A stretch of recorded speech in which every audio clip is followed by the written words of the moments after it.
Hi guys, welcome back to the Definitely Not Vegan podcast for episode number 2.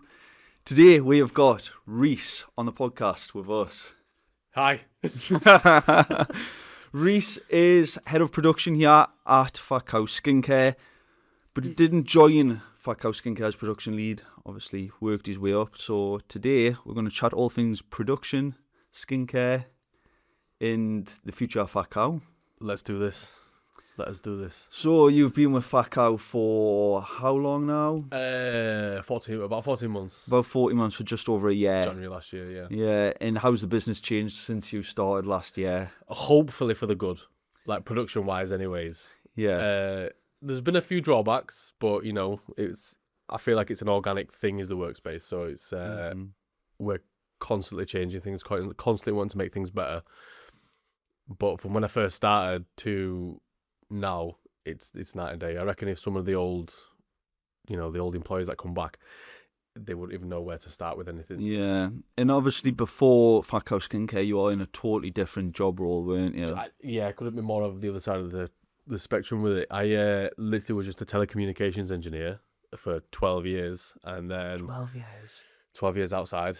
Bloody hell. Yeah, 12 years outside in all weathers and 360 days out of the year or something. Aye. But when I've got done with that chapter, I needed something new. Yeah. And it was only just by chance, because my wife Chloe, she sent me the application through on Instagram. Yeah. And I thought, I can make skincare. Yeah. So how hard could it be? Turns out it's very hard. At first. So I applied, and yeah, you text me, invited me for a chat. Yeah. It was very informal. It was very fun. I loved it though. It was, it makes total sense now after like spending so much time with you. Yeah. And getting that text, "Hi Rhys, it's Ryan from Fat Cow," and I was like, "Oh shit, let's go."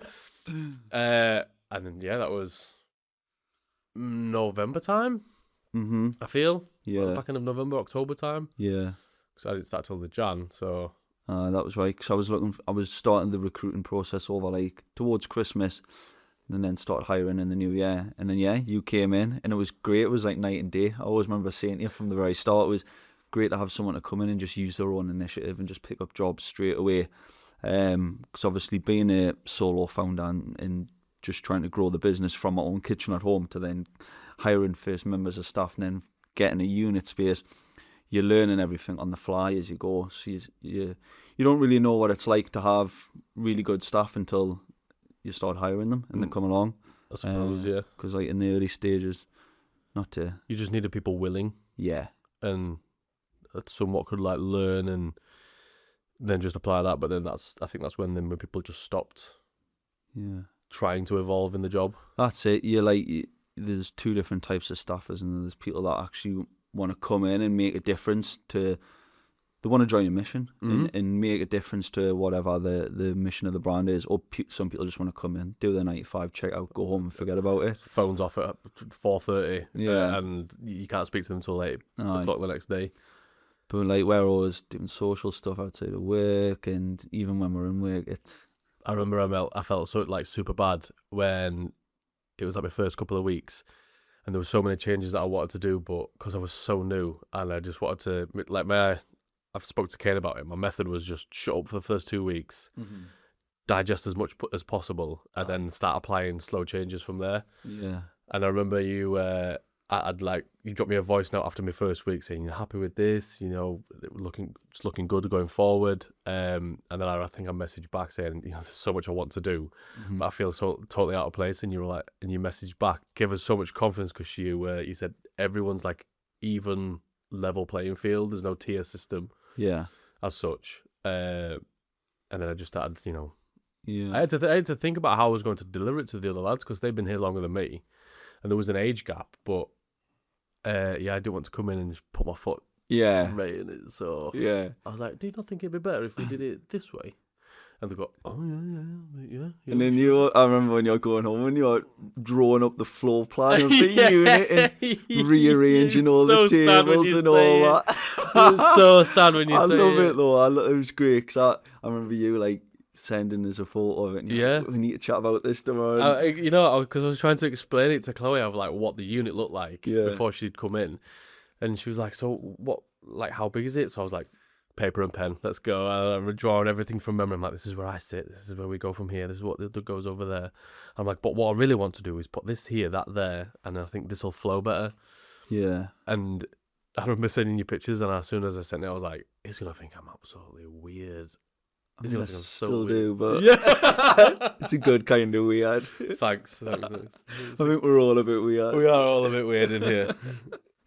But yeah, no, it's been great because obviously it's made a whole change to the difference, and it kind of like sets the standard for people that are coming in future. And you know, for a fact, like I think it's important to optimize your business at any stage. It goes without saying, but I think it's especially important when you're going through these early stages of growth and you're bootstrapped. You're not taking on external investment. You've got to be as efficient and as streamlined as possible. Absolutely. So to have more brains, you know, come together, and it's probably one of the like a good thing when we decide to have new staff come in. There's a standard already set, and there's, you know, minimum standards for production. There's minimum standards for getting here on time and leave. I mean, I know like we say it as like a off the joking thing, but it can be detrimental throughout the production process. If I'm earmarked to do something one day and someone's, you know, just not punctual, it can mean all the difference just throughout the day. Then I have to be pulled away and then do this. You know, if we go somewhere one day, production's still got to run.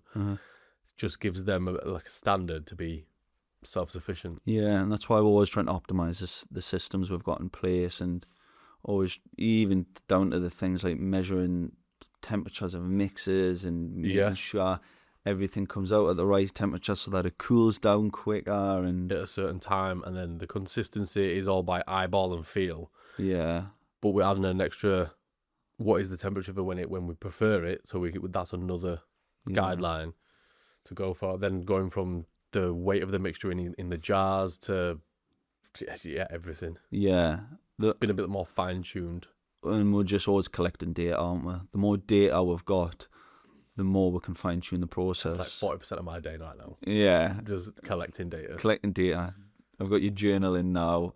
There's journaling, there's the post-production, there's making sure stock levels. I'm like, right, okay, we've got this, we've got that, we haven't got this, but how long does it take to make this? And certain timelines are a bit not stressful. They're an awareness. Like, I'm aware of certain things that we have to do and roughly how long it takes to make. Yeah, I mean, we're all kind of learning on the job, really. And you imagine like big skincare businesses, you know, they've got big corporate structures, loads of people in managing different roles and stuff like that. And where that don't even touch a spatula. Yeah, don't even touch a spatula, exactly, yeah. So then... A bit like you. All right. Careful. I'm sorry, mister. I'm sorry. But no, because I had this conversation with you the other day. Like, I'm so far removed from the production. I mean, I make every single jar in here. You don't need to be. No, you don't need to be. I'd only ever come to you if there was either an issue, double check something, get a second opinion, a second pair of eyes. Because it's your baby, so and the business isn't growing with me standing on production line at the end of the day. Is it? Oh, no. So that's why it's important to build a good team, build a team that's got the same mission, the same drive, the same ambition, which I think we've definitely got at the moment. It's exciting to look forward to the future of the business and how we will grow in the future and keep expanding on it. But there's a certain criteria that needs to be hit. Absolutely. Yeah. So I suppose, your switch from, working on the tools, you then came into skincare production. How did you find, getting to grips with creating stuff? I remember always saying, look, it's just like baking a cake.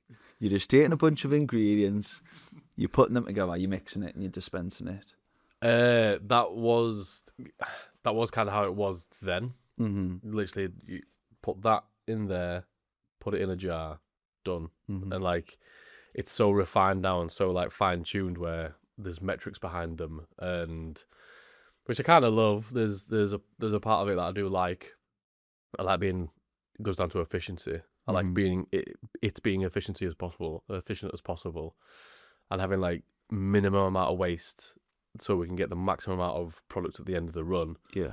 But the change from my previous job to this, I worked by myself. We were in a team of probably like 30 engineers, but you never saw anybody. Yeah. So you were literally by yourself. You had to be self-motivated. Yeah. Because no one else was going to do it. You're the only person there. That's interesting. Whereas like here, it's still good to be self-motivated because there's two of us on production, but me and Kane bounce off each other, help each other out. And I've always said to Kane from when he joined, and with the other lads as well, I'm like, I'm here to make your life a little bit easier, and you should think the same coming back. So if there's anything I can do to make your life easier, what can you do to make my life easier? And that's how we've kind of run it. Yeah, that's part of the company culture essentially, isn't Yeah. it? Yeah, and you can have 2 people and be more efficient than having 3 people if we've both got the same work ethic. Yeah. You know what I mean? So before coming to Fakao, did you know about beef tallow? I knew nothing about beef Nothing. tallow. Absolutely no. I just Yeah. knew it as beef dripping that you'd cooked with. Yeah. That was my experience with tallow. Yeah. Not a clue what it was. Yeah, it's crazy, isn't it? And it seems like so many people are like that. Yeah. Speak to so many people. Oh, what do you do? Oh, we'll create skincare with beef tallow. What's that? Like, what? What is that? What, you mean beef dripping? Especially more, yeah, stink.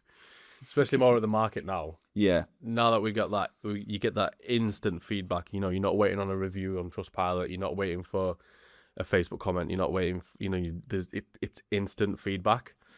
So, but the beauty of the actual market is it's live testing. They can try some. They can apply it to the skin. You've got a constant feedback, and it's brilliant, and it's totally valuable. Yeah. And probably talk more about the markets later on, but going back to like the ingredients and stuff like that, like obviously, it's the first time in creating skincare and we're using beef tallow, and obviously it's British beef tallow and we're really proud of that. And there's loads of, well, I say loads, we use a few different other ingredients. Yes. How do you find the different ingredients act when you're using them and making the different skincare products? So I know with obviously our body and face cream, 2 different carrier oils in them, but I know sweet almond oil retains heat a lot more than what the jojoba does. Yeah. So going back to making everything's a little bit more efficient, jojoba freezes around about 11, 12 degrees, especially like the colder days that we've had here. It's just been like a breeze block. Yeah. Whereas the sweet almond oil has been liquid and it's been absolutely fine. But the chilled oils, and if we can keep the jojoba a liquid but cool, yeah, then it speeds our production by 2.5 hours, 2 hours. Yeah. So, I mean, I think it's been interesting just to learn of what each ingredient can do, and why we've got it in there. I think it's what's the word? I'm fascinated by it, to be honest. Yeah, I am fascinated. And it's interesting because, like, as you imagine, all these different big skincare brands, they've got all their skincare products on the shelves. They have to be very stable and stay the same regardless of what different temperatures they're at. So that's why they use loads of synthetic stuff. So they'll use like stabilizers and fillers, and we try to stay away from that as much as possible. Absolutely, yeah. So that's why our process is we'll probably obsess over temperatures more than they would. Because they probably won't even matter to them. Exactly. I'll put some of that in. It'll be fine if it's that. We'll chuck that in. Aye. And then the end product is the end product. Yeah. It don't care if it's -2, 35 degrees. Yeah. The product will be the product because it's got so much in it. Yeah, whereas ours is like... Which is not appealing. No, definitely not. Not anymore, it isn't. Yeah. No, I used to be an avid user of, O'Keeffe's hand cream, hemp hand cream from Body Shop. I remember, what else was there? I was a Simple Man, having that as a moisturiser, and I never really took any notice of what was it though. Yeah. And me as well. Aye.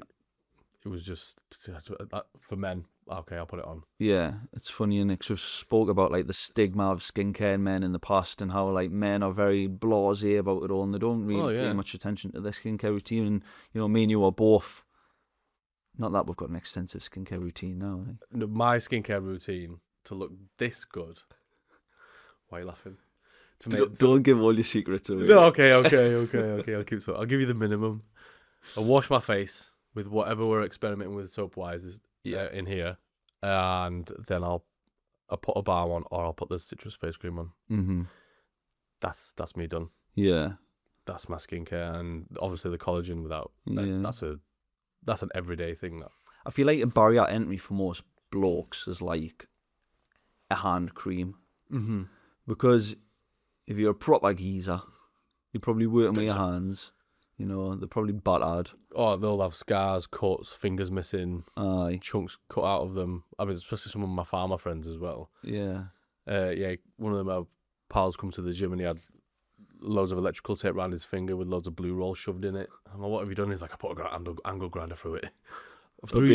I'm like, are you sure? He was like, yeah, it's alright. I can just see a little bit of bone. I'm like, oh, pretty sure you need to go get that. So he's like, fine, the sound will be fine. It'll grow back. It's WD-40 his sound. Oh. Yeah. So, but, trying to get that across to somebody of like looking after your hands, if you're most geezers or whatever most people do on a night, sit in front of the telly or they're just out, like they're just sat chilling.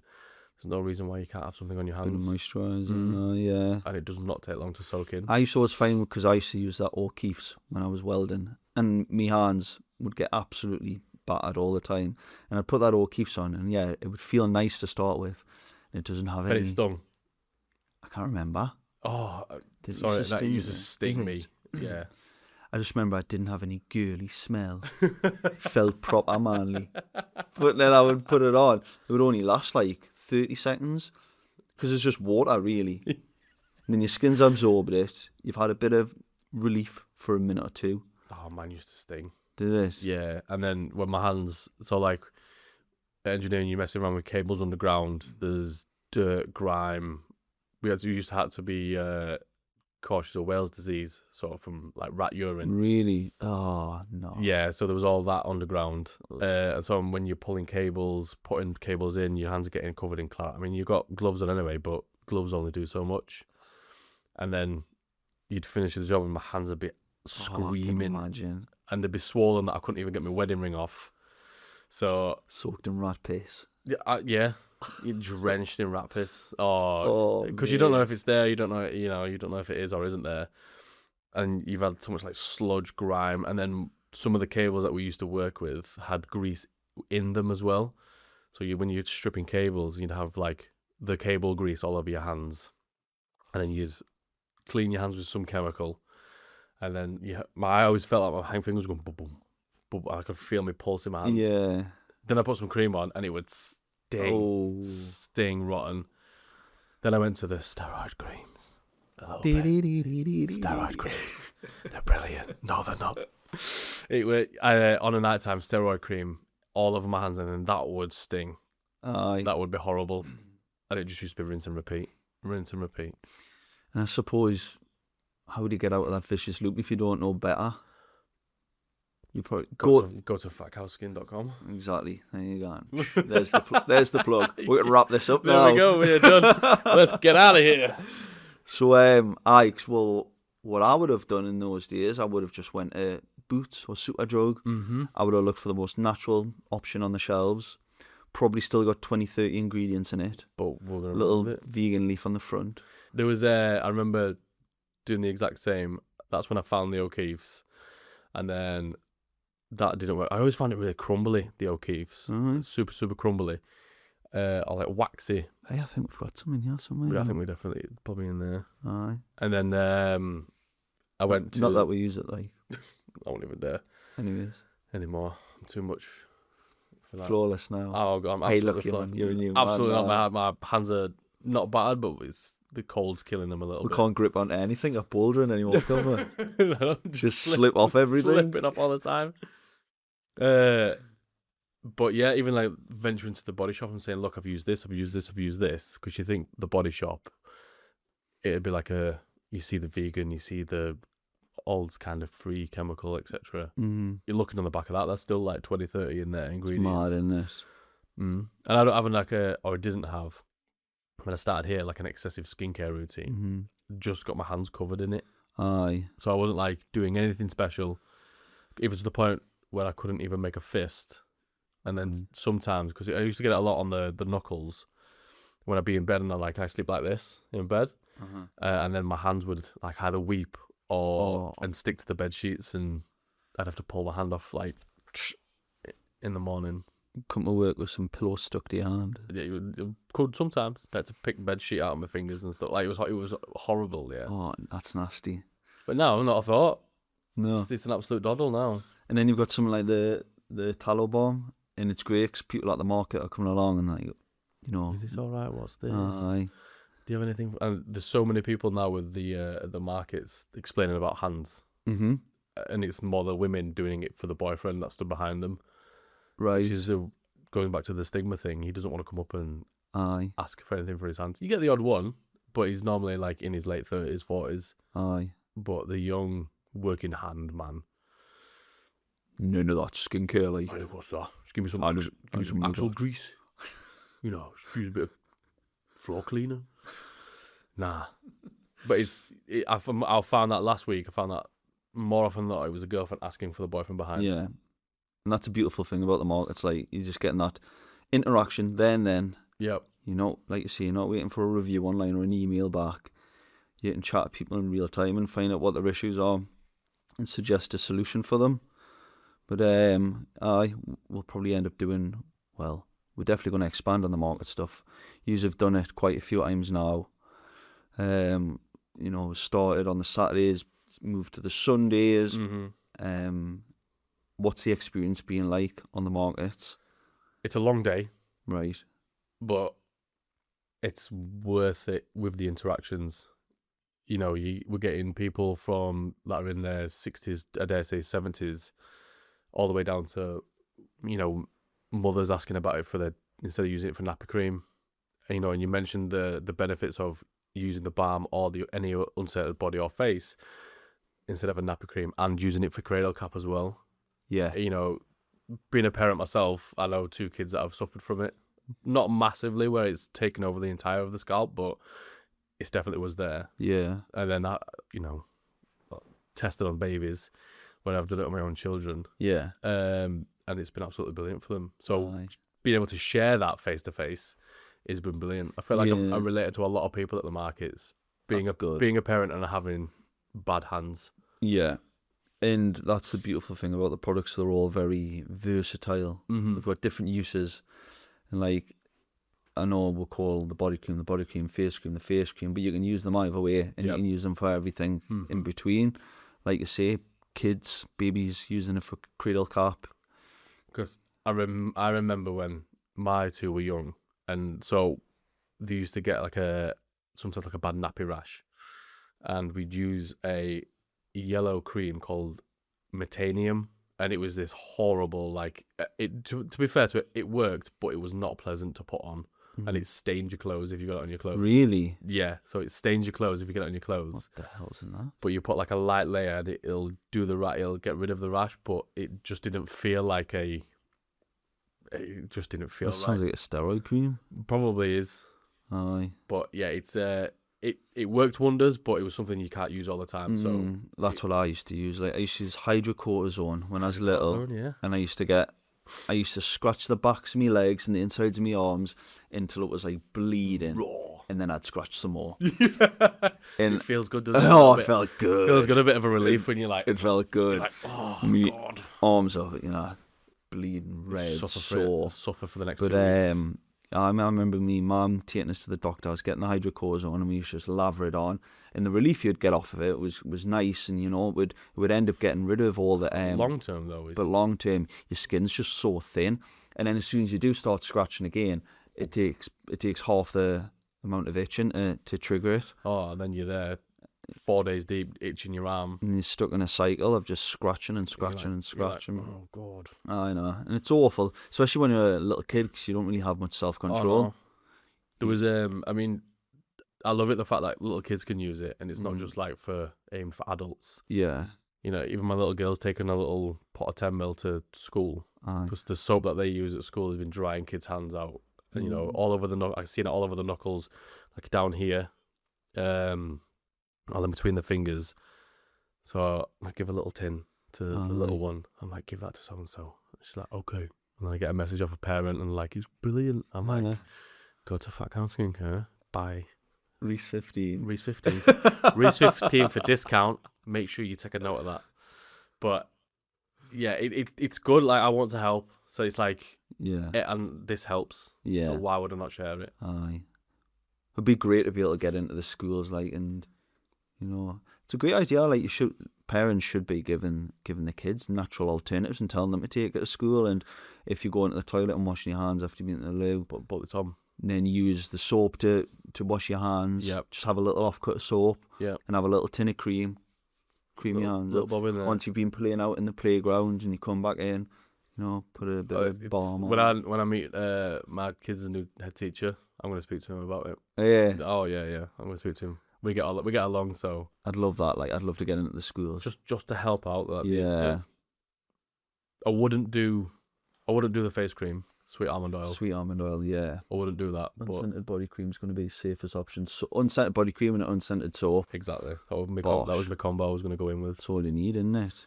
Obviously, He's a big meat eater as well. really, it's half a bottle. I there. know. I think I've already won it. Yeah, we We haven't even spoken yet, but I think I've already got him. take my ribeye in. Oh, well. Have a little bow on it. But yeah, obviously my nephew, he had really bad eczema. It was eczema. He had like a rash all around his mouth, and he was using that for 40 hours and cleared all that up. I think It speaks for itself. I think why it works so well is, like, I see it as like an elimination diet. So yeah, the beef tallow is good, but if you're also stripping away all the other crap and all the other ingredients that you're putting on with your generic skincare product, then let's say you're using Nivea, for example, and it's got 20 ingredients in. You only need to be reactive to one ingredient, and then that's your skin flaring up. Absolutely, yeah. Whereas our creams are just 2 ingredients, 2 really skin-friendly, minimal ingredients. That help, Yeah. and it's so easy to apply. It's not good. You don't have to, like, with the hydrocortisone. I used to, like, sit there for an hour waiting for it to soak in, or 45 minutes. You know, a bit dramatic with an hour, but 45 minutes I'm just waiting for it to soak in, and so they can do things. But with the cream or the balm, Yeah. maximum 20 minutes. Oh, it's if unreal, that. like, isn't it? Maximum. Yeah. And then we've got essential oils if I want to add a If little. you want to smell that little bit fruity, A little bit of it's fruity. there. Yeah. Wait, and be a bit musky. A bit, especially for the woodland as well. Yeah. And we're experimenting at the moment with new scents. We are. Yeah, done about 25 today. No. Mhm. Oh well, by the end of today I'll probably do another Mhm. bunch. But that's Mhm. really interesting. I love doing that. That is interesting. I aye. love experimenting. Yeah. Shout out to Matty, Tetrazebra. You know who you are. Yeah, he was a great help. That's another great thing, is like just speaking to other skincare owners, trying to get, you know, advice from people and Just- sharing what you know with them, and they share what they know with you. And because I think that's one thing we want to start doing now this year, is doing more scent profiles and coming up with nice smells and stuff. The thing for me is knowing their insight to it. So how, like, their process of how they work, and hearing from Matty how he's done all his testing, how he tries new things. He hasn't told us his specific formula. He hasn't given any secrets away. He's just told us the process that he runs. Yeah, And I think that's going to help us loads. yeah, So, and you know, it's a give and take. So, yeah, we've took that from him, and you're going to give him some stuff. yeah, exactly. No, it's great. Like, everybody can share the knowledge. You know, That's networking, baby. that's networking. The pie's big enough for everyone to have a piece at Of the course end of it the is. day. Of course it is. But yeah, that's been exciting. Experimenting with obviously different scents. We want to come up with new product ranges. Lip balms are well underway, so we'll hopefully have them by spring, summertime. Shampoos, hopefully we've experimented a few times with those. They've been tricky. Yeah, they have. And even when we've got down to it and we've just got a bar, instead of like bars to test, it's always like one bar. And I'm not going to go home and test that because I can't. Why not? I'm really insecure about it. Why would you say that? So obviously someone else has to take that home. You did have hair until you started sampling the shampoo. Before I had kids. Let's say that. So yeah, I think we got most out of that. It was probably like a bar or two at most. I remember you had a little test with shampoos, and you were making those little molds, those little ball molds. But the biggest one I'm excited for is the SPF. SPF. That's going to be brilliant. That's been when we nail that, that's going to be brilliant. Yeah, 100%. That's been like 2 years in the making now. I started before you even. Yeah, I started trying to keep it as minimal as possible. The only thing with the SPF is like our main brand ethos is minimal ingredients, keeping things to a very minimal. You know, the most ingredients we've got in a product is either the deodorant or we've got the balm that's got 4 in, the deodorant's got 6 in. SPF's probably going to have about 8 in, just because you need stuff to bind. You need stuff to bind, so you need to have like a lotion, so you need it to be a little bit runny, so you're going to have to put something like a emulsifier emulsifier and like either distilled water or like an aloe vera gel. Yeah. We're probably going to go for the aloe route, but this means you're now starting to rack up different levels of ingredients, which I don't think people will mind, as long as it's still all natural. I think as long as they've got a purpose. Yeah. I think that'll be the kicker. So there's no point us adding something acid and this and wax, etc. when they're just in there just to be in there. Yeah. As long as they've got a purpose. Because I know when I've been trying to do them, I'm on like on version 8 right now. Yeah. And that's just me just having a toy around with it. And they've probably got around about 5 or 6 different ingredients in. And I'm thinking it's either too soft or it's not hard, it's not soft enough. And like it'll be soft when I first make it, but then once we come back in next morning and it's as solid as this, it's really disheartening. Yeah. But we will get there. We'll get there. And obviously that's the important thing with creating an emulsification is like if we were just doing oils, then we wouldn't have to worry about that. But then that's when you've got like the unstable mixture that's going to be really hard if it's too cold. Yeah. And the thing is, although people are going to use SPF in the summertime, so it's probably going to stay quite runny. There is people that will use SPF all year round, and if they want to use it in the winter and it's rock hard and they can't get it out of the tube, then that's when we're going to have to go for something like a pot. But I think ultimately for a SPF, you want to be able to take it on the go with you. So something that it's easy for travel. You can throw in your beach bag, bum bag, whatever it is. Something that's accessible, comes out of the tube. Most weathers, all weathers, really. Do you use sun cream in the winter? Well, this is what I'm saying. Though some people will. Some people use a daily SPF when they go like skiing as well. No, just because you're still at the mercy of the sun's rays. I don't go outside when it's that way. I burn in the dark, mate. So. Well, yeah, there is a. I'll have an SPF about it though. Okay. Anyways, more experiments. I do love experimenting. We do. It's good. You can get the creative juices flowing. Yeah. And sometimes it's hard to experiment though with the workload that we've been going up with, everything that we're prepping for. Yeah, it's trying to plan things and find the time to do stuff like that. It certainly breaks workflow up a little bit and makes it a little bit more interesting. But we've been absolutely chock-a-block lately with production runs, trying to get enough stock for market. Got Farm Fest later on this year. God, Farm Fest. I'm excited for that, I so am. I mean, I've already told you, but I've never been to a festival. Never. So this is like my run up to like Leeds Fest or Creams. Yeah. So I'm dead excited. It's going to be good. I'm excited to work it as well. Yeah. And like the amount of interactions we'll have over that week, those 3 days. Because what have you heard back? It's going to be roughly 20,000 people a day. I think so, yeah. That's a whole lot of interactions throughout the day. We're going to record so much footage. We're going to have a blast. Yeah, I can't wait for that. Because it'll be work, but it'll be social, and it'll be, a good laugh. We'll have music on.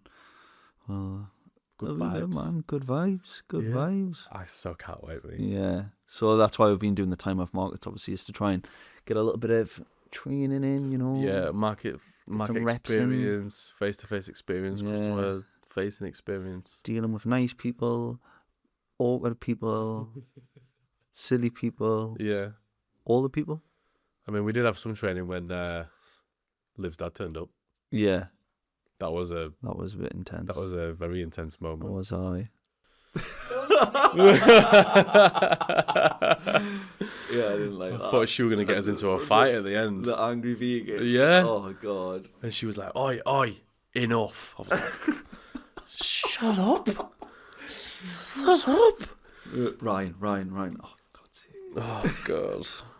Aye, that was fun. Anyways, I imagine all the different characters and people will see our Farm Fest will be great, and at least everyone will be very well aligned with. I can't imagine. Well, I mean, I was gonna say I can't imagine like a diehard vegan going to Farm Fest if you didn't like the things around a farm, generated around about animals. That's an interesting point. Like, how does the vegan world cross over with the farming world? Is it a good crossover or a negative one? I don't know. Because farmers grow plants, and vegans like plants. They do. They need to eat more of them. So, anyways, more of the farming stuff. Yes, please. Back British farming. And I thought I had in my head that I was like, I've got a badge of it. You have got a badge. I haven't got a badge. I meant like a yellow badge. All right, the no farmers. Yeah, that's what I thought we had. Got me a. I've got me hat. That'll work. That'll work. We should wear that to Farm Fest. Back British farming. Should have that for Farm Fest, shouldn't we? Should I? I think this could be part of the uniform. Oh man, I'll get lost on the way. But I think we'll be fine with customers at Farm Fest. Yeah. You know, I've done like 12 years customer facing. Aye. I've met all sorts of people. I mean, it's very well aligned with what we're doing now. Because to be honest, we would never have attended that festival about 6 months ago. Not because, not interested in it, but we didn't really have the brand mission then. No. The brand mission back then. It's funny, right? Because I always say the brand has now got two missions. You've got a product-based mission, which is to help people with their skin, heal their skin, make their skin better. Quite generic. Isn't that what every single skincare brand's mission is? Yes. Of course it is. So now we need something that's a bit more emotion-driven, a little bit more passionate, something we can really get our teeth into and get ourselves behind and kind of identify as. And, back end of last year, I was come to the end of the year, busy period, it finished after Christmas, and I was doing some solid thinking about like the direction of the business. And I think it was even before that actually we started visiting the farms and that. It was in we had his first little taste at the Arwinton show as well. That was it. That was the first exposure. Had we not been to any farms since then? No. Before then, sorry. So what had happened then at the Arwinton show, that was in October, and I was like, use as a farm show on, just up the road, let's go and have a deeks at that, check it out. Deeks. So we went up, took some product, took some flyers. Just got involved. Kane got thrown about by a 14-year-old. Kane got thrown about by 14-year-olds, adults, boys, girls, everyone. He did. Yeah, and he had a good time doing it. And he really enjoyed it. He did enjoy himself. Aye. So yeah, went to that. That was just a little toe in the door as well, wasn't it? We just started speaking to people, speaking to farmers, speaking to people involved in the industry. Can we come have a little look around your farm? And everyone was so inviting. It was fantastic. We've never had a bad one yet. Yeah. Come have a little look around. Show us what you're proud of. Show us what you do. Show us, tell us any gripes. Tell us, just so we can use our platforms. Exactly. To raise the awareness of struggles that they're going through. And that's the whole thing now. And it's not meant to be like a pity party or, it's not. I don't think the farmers want sympathy. They just want to know that they're supported and that people are hearing their voice. Mm-hmm. And farmers are too busy being farmers to create a social media profile, start posting every day in the hopes that someone build the following, find the audience. And luckily, we've already done that because as our business, we rely on stuff like that heavily. So we can now use our platform to allow them to voice themselves. And hence why we've created this podcast. Exactly. Is essentially we want to be able to get farmers on and let them go, be themselves, let loose, say whatever you want, do whatever you want. Exactly. And just, let it out. Yeah. You can either have a nag about what's annoying you, you can talk about what you love, you can talk about how the public can support you, because this is another massive issue in the farming industry, is that the public and the farmers are very disconnected from each other. And I think it's up to the public to now try and understand the farmers, understand how they can support them, get involved. It was a learning curve for us because we're not farming background. I've been to probably like 3 farms prior to even being at the company. and just learning everything that they do and how they work day to day was super interesting. The food that they do, the farms that and fields that they're on, Yeah. what type of cattle, how they rotate everything. Dairy Yeah. farmers, they're in twice a day for milking at 5 a.m. and It's interesting, isn't it? yeah, very, very interesting. And the all, even though they're all so different, they're all so similar. Mm-hmm. But you kind of find like no two farms are the same. No, because Like they've all got their own little tweaks and ways quirks and that- stuff, how they do haven't it. they? You know, we've done this for years. Yeah. You know what I mean? And we're not going to change anything. Even when we went to John's farm up near Bamborough, Bamborough, Warren Mills. and it was him and I can't remember the other guy, No. but they worked together on the same farm. But the both of them had just total different styles of farming. Yeah.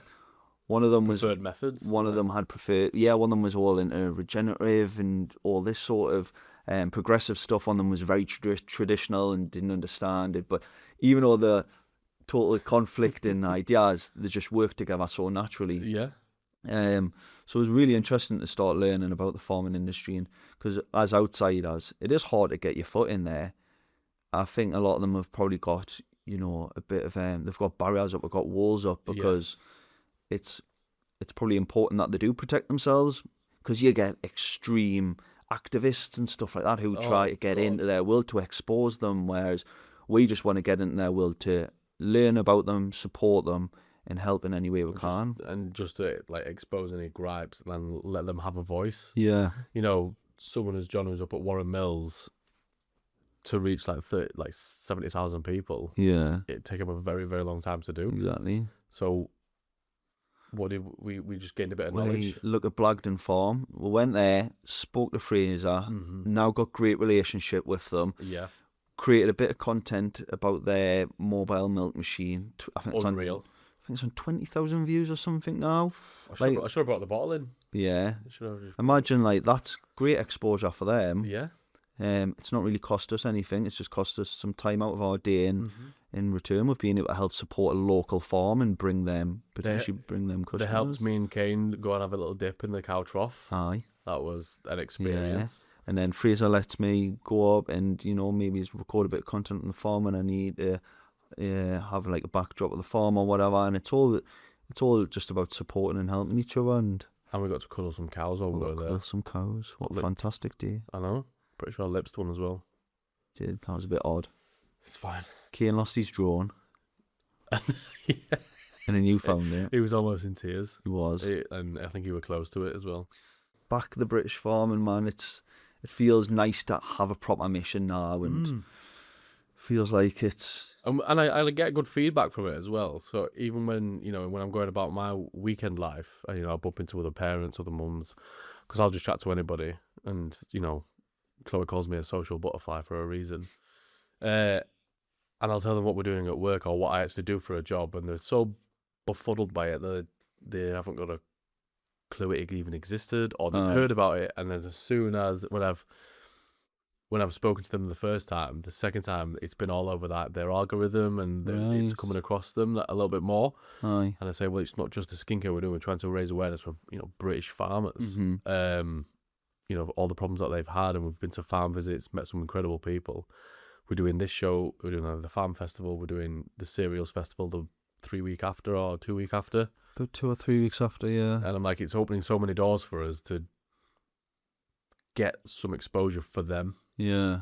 Because they're busy 15, 16 hours a day, man. And like you mentioned the cereals festival, that'll be the cereals event. I don't think it's necessarily a festival, but that's going to be a great experience in itself. Totally different farm fest, but it's going to be at Diddley Squad Farm. It's going to be more of like a business to business, maybe networking style event. We're going to go with the purpose of showing diversification, what is possible for farmers. At the end of the day, if you're growing plants and you can create oils from your plants, or if you're growing cows and you're taking something like your beef tallow from your cows, you can create a skincare range. Yeah. It's important for farmers to diversify in these times that we're in now. And a lot of them probably don't see possibilities in diversification outside of maybe doing meat boxes, selling veg boxes direct to the consumer. Maybe direct to customer for the milk. Yeah, maybe some milk, or doing an Airbnb in their cottages, like or something like that. Etc. Yeah.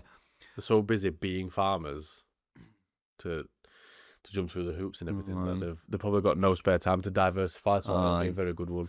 Aye, because like imagine working a 12-hour shift, getting in on the night time, and like, okay, now Let's think about diversification. I know That's a big word for Rhys. it is that. Aye, well done. But yeah, it's great to get behind something. Really feeling quite strong and passionate about that. So, aye, hoping to get some farmers on the show. Let's That'd be go. great. That, Oh like. man. Like, talk us through your day. What do you do like an average day as a farmer? And they're like, Uh-huh. oh, well, I get up at 4. And you're like, oh, stop right there. Well, I get up at 5. All right, flex. 5:45. Just saying. Just 5:45. Just saying, bro. Okay. You don't come in till 10. All right. Prick. Who's hard done by? But yeah, like this would be, if I had farmers in here, just come on, we'll have a chat, just tell me about your day. What's the normal day in the life of a farmer like? That's all I want to know. Do you have weeks that are the same? Do you have months that are the same? Is there anything new? Because I remember when we went to Thistleyhoff, and they said, there's constant changes that they're having to do from the government higher up that they're having to constantly like put in place. Yeah. And he said it can be difficult, but he said, but Joe was saying that they're very good at change. Yeah. They adapt quite quick. Right. But then again, I don't know if that's youthful farmers as opposed to Possibly. the older boys. Yeah, I think girls. that tends to be the issue, isn't it? It seems like there's a lot of like inconsistency in policies. They'll bring something in, then pull it away a couple of years later, and it's like there's just like a lot of uncertainty, and you've got to maybe kind of understand where they're coming from. And let's say you're adapting your entire way of farming because of a certain policy, and then it just gets switched overnight. Like, well, I think the biggest one was they were getting subsidised based on like the amount of land you've got, and then that's all switched up lately, and then they've got things like inheritance tax is getting hiked up, and yeah, it's just a lot of uncertainty for them and a lot of awful.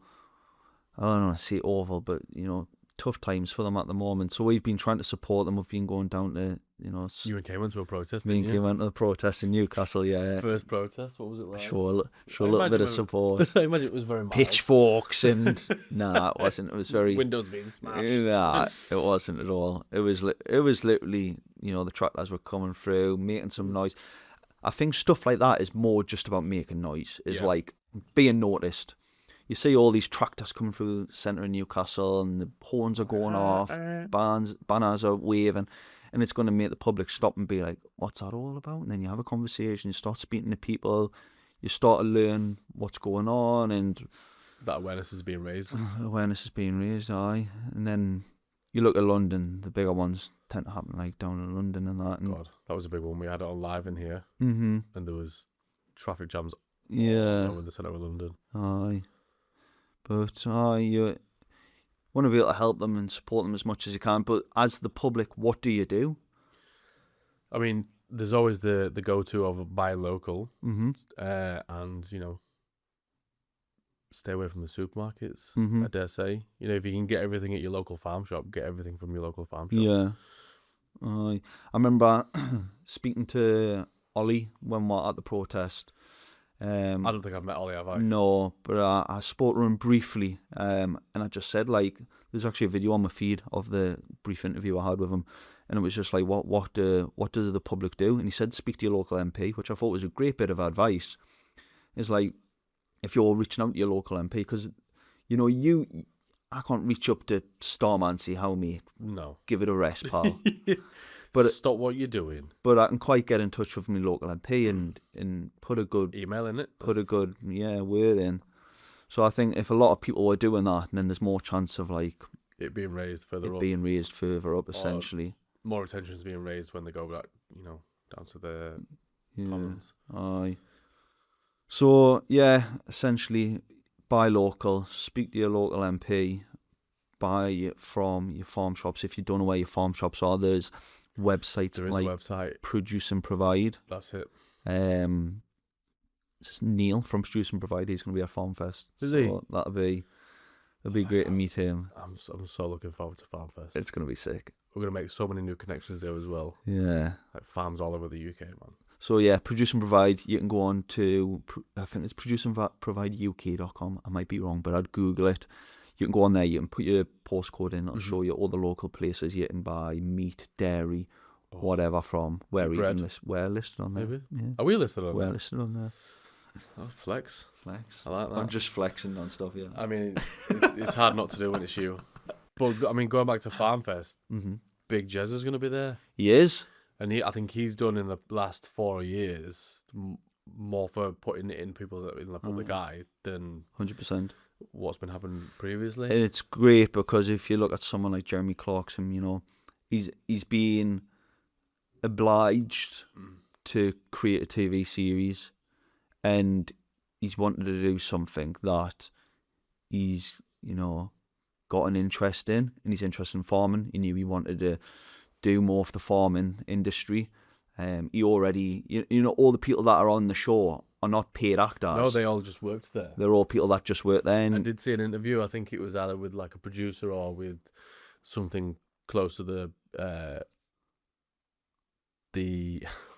production team or something. Yeah, the production team of the series. Yeah. And he said, you know, like, you know, you've got people like Gerald and Caleb and Yeah. you know, Charlie. They all worked there before. Yeah. And when Jeremy went to Amazon and said, look, I'm gonna work my farm, come film it. Yeah. And they were like, how is this going to make good telly? He's like, I do not know what I'm doing with farming. Yeah. And they were like, okay. And then things got rolling, and then Yeah, and it's off. brilliant. And like you say, like he's done so much for the farming industry now, and we can kind of relate to him in a sense that we're not traditionally farmers. He was not traditionally a farmer. We traditionally aren't, but we've took it upon ourselves to get really involved with this industry because we know they need support, we know they need help, and it's at the end of the day, it's the backbone of the country. Absolutely. If we didn't have farmers, we wouldn't be sat here. Exactly. We would have no job. We'd have no product. Wouldn't have decent food on the table. We'd have loads of imported stuff, but I'm alright.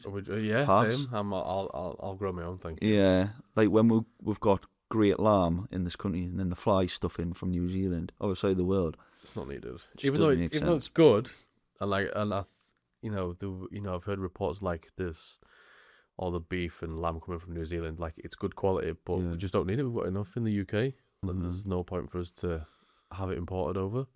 It's totally unnecessary. But he has done a lot for farming, and he's raised so much awareness for farming. And I think I think he's only just getting started as well. So hats off to him, and hopefully we'll be speaking to him. Hopefully soon. we'll see him at FarmFest. We will see him at FarmFest. He might come work for Fat Cow.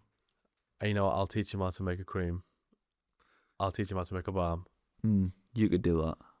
Yeah, Do you reckon he could do that? Yes. Easy. Get him on production with Kane. I'll remove Kane. Talk some conspiracy theories. I wonder if Jeremy Clarkson's a conspiracy theorist. I reckon he's got it in him. Do you think? Do you think he's a flat earther? Don't know if he's a flat earther, but I reckon he's a chemtrailer. Ooh. Do you reckon? If not, I reckon Kane could convince him that. Yeah. Absolutely. Aye, I would have thought so. Can't believe we're talking about Jeremy Clarkson. It's Jeremy Clarkson at the conspiracy theories. How have we got to there? We'll find out when he's on the show. I mean, yeah, he's been in before, but he only took for a picture, didn't he? Yeah, He was just only popped here in, helped us put the set up. Yeah, drop some of these baskets off. He's good bloke. Yeah. No, it'd be great though. I'd love to work with. I'd love to have a chat with him. I'd love to have a chat with him. I'd love to have a pint with him. Go to the farmer's dog. I bet he's a good pint. Do you reckon he's a stout or a lager? I think he's a lager man. Do you reckon? I think he's a lager man. I reckon he's a lager man. Who else would be a good pint? I reckon Gerald's a stout. Or is he a cider bloke? Ooh, that's a good point. Well, Caleb's a cider. Caleb's a cider man, isn't he? I think Charlie's it. I think the Charlie, was like a manager of the agricultural place. I reckon he's a gin and tonic, me. You think he's a gin and tonic? Yeah. I'd want him to be a stout man. They do gins and vodka at Diddley Squat. Do they? Yeah. Like actually diddly gin. Wow. Diddly gin. Diddly gin. Diddley vodka. Diddly Did vodka. they? Well, yeah, because they grow potatoes, so you can make vodka out of potatoes. Hey, that is an idea. I don't know what the idea was. You need this. Let's get pissed. I already am. You know? Got 6 Guinness. Cheers. Oh, I didn't know that. Vodka soba.